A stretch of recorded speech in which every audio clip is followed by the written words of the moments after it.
ಇನ್ನು ತುಲಾ ರಾಶಿಯ ವಾರದ ಭವಿಷ್ಯವನ್ನು ನೋಡೋದಾದ್ರೆ ಚಿತ್ತ, ಸ್ವಾತಿ, ವಿಶಾಖ ನಕ್ಷತ್ರಕ್ಕೆ ತುಲಾರಾಶಿ ಬರುತ್ತೆ. ನೋಡಿ, ತುಲಾರಾಶಿಯವರಿಗೆ ವಿಶೇಷವಾಗಿ ವ್ಯಾಪಾರದಲ್ಲಿ ವೃದ್ಧಿಯನ್ನು ಸೂಚನೆ ಮಾಡ್ತಾ ಇದೆ. ಯಾವುದೇ ವ್ಯಾಪಾರವನ್ನು ಮಾಡಿ ಸ್ವ ಉದ್ಯೋಗವನ್ನು ಮಾಡ್ತಕ್ಕಂಥವ್ರಿಗೆ ಧನಲಾಭ ಅಥವಾ ಉದ್ಯೋಗದಲ್ಲಿ ಯಶಸ್ಸು, ಹೊಸ ಹೊಸ ಅವಕಾಶಗಳು ಬರುತ್ತೆ, ಅರ್ನಿಂಗ್ ಸೋರ್ಸ್ ಜಾಸ್ತಿ ಆಗ್ತಾ ಹೋಗುತ್ತೆ.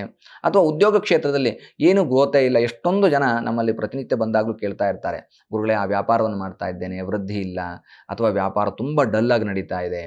ಈ ರೀತಿಯಾದಂತಹ ಪ್ರಶ್ನೆಗಳು ಯಾರು ತುಲಾರಾಶಿಯವರಿಗೆ ಇದೆಯೋ ಅವ್ರಿಗೆ ಉತ್ತಮವಾದಂತಹ ಅವಕಾಶ ಈ ವಾರದಲ್ಲಿ ಸಿಗುತ್ತೆ. ಹೊಸ ಉದ್ಯೋಗ ಅವಕಾಶ, ಹೊಸ ಅರ್ನಿಂಗ್ ಸೋರ್ಸ್ ಸಿಗುತ್ತೆ, ಮತ್ತು ಇಲ್ಲಿ ಇದೆಲ್ಲದಲ್ಲೂ ಕೂಡ ಲಾಭವನ್ನು ಕಂಡುಕೊಳ್ಳತಕ್ಕಂತಹ ಸಾಧ್ಯತೆಗಳಿದ್ದಾವೆ.